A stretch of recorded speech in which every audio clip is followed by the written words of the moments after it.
దేవునికి స్తోత్రము. అనుదిన దేవుని వాక్య ధ్యానమునక ఈరోజు 2026 సంవత్సరము జనవరి నెల 1వ తారీఖు. ఈరోజు ధ్యాన వాక్యము పరిశుద్ధ గ్రంథము నుండి అపొస్తలుడైన పౌలు గారు కొరింథీయులకు రాసిన 2వ పత్రిక నుండి 5వ అధ్యాయము 17వ వచనాన్ని ధ్యానించుకుందాము. ప్రియ దేవుని బిడ్డలారా, కొత్త సంవత్సరంలో మీ అందరికీ శుభములు దీవెనలు కలుగునుగాక. I wish you all happy new year.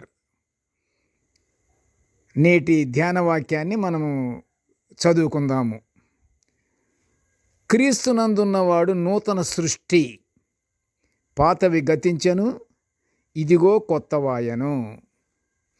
ప్రియ దేవుని బిడ్డలారా, అతి పరిశుద్ధమైన ప్రభునామములో మీ అందరికీ నూతన సంవత్సర శుభాకాంక్షలు. క్రీస్తునందున్నవాడు నూతన సృష్టి, పాతవి గతించెను, ఇదిగో కొత్తవాయను అని అపొస్తలుడైన పౌలు గారు కొరింథీ సంఘానికి రాసిన అమూల్యమైన మాటలను మనం ఇప్పుడు ధ్యానించుకుంటున్నాము. ప్రియ దేవుని బిడ్డలారా, దేవుడు మనలను గత 2025 సంవత్సరం అంతయు కాచి కాపాడి మనలను మరల 2026 కొత్త సంవత్సరాన్ని మనకు ప్రేమతో అనుగ్రహించినందులకు దేవునికి వందనాలు. మనమందరము కృతజ్ఞతాస్తుతులు చెల్లించుకుందాము. ప్రియ దేవుని బిడ్డలారా, గత సంవత్సరంలోని సంగతులను జ్ఞాపకం చేసుకొనకుండా వాటి గురించి తలంచుకోవద్దు అని యెషయా ప్రవక్త యెషయా గ్రంథములో వ్రాయబడినటువంటి 43వ అధ్యాయము 18లో అందులో పలికించిన మాటలు మనము జ్ఞాపకం ఉంచుకొని మన ప్రభువును రక్షకుడునైన క్రీస్తునందు నూతన సృష్టిగా మనము జీవించాలి. ప్రియ దేవుని బిడ్డలారా, ఎందుకంటే మన పాత జీవితాలలో గడిపిన సంగతులన్నీ విసర్జించాలి. ఎప్పుడైనా సంవత్సరాలు ఒకటే, అవి మార్పులు చేర్పులు మనము చేసుకున్నయే. కానీ నిత్యము ఎన్ని సంవత్సరాలైనా ప్రతి సంవత్సరము ప్రభువారు ప్రతి సంవత్సరంలోనూ మనతోనే ఉన్నాడు. మార్చుకోవాల్సింది ఏమిటి అంటే మన మనస్సులు మార్చుకోవాలి.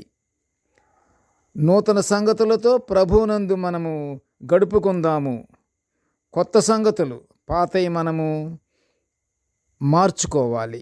ఏ విధమైనటువంటి చెడ్డ తలంపులు,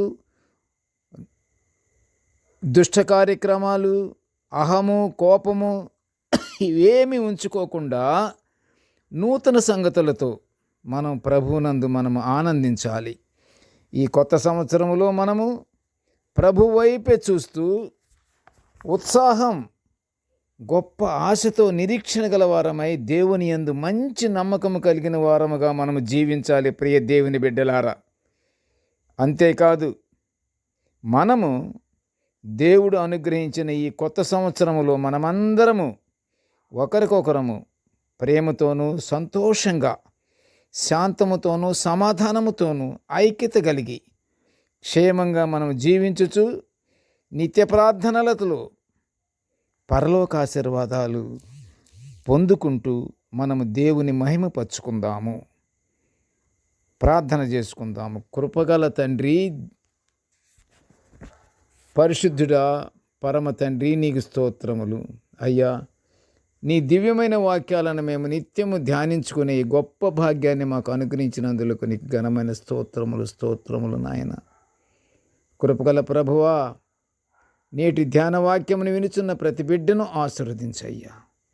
ఇదిగో తండ్రి, పాత సంగతులను మేము జ్ఞప్తికి తెచ్చుకోకుండా కొత్త సంగతులు, కొత్త సంవత్సరములో కొత్త సంగతులతో దేవా ప్రేమ, ఆనందము, సమాధానముతో మేము జీవించే గొప్ప భాగ్యాన్ని అనుగ్రహిస్తూ ఈ సంవత్సరం, కొత్త సంవత్సరం అంతయు మాకు తోడుగా ఉండి తండ్రి, అన్నిటిలోనూ దేవా మమ్మలను ఆశీర్వదించుచు మమ్మల్ని కాపాడమని నాయన ఈ మనవులన్నీ యేసయ్య పుణ్యనామమున వినయముగా వేడుకొనుచుంటున్నాము తండ్రి.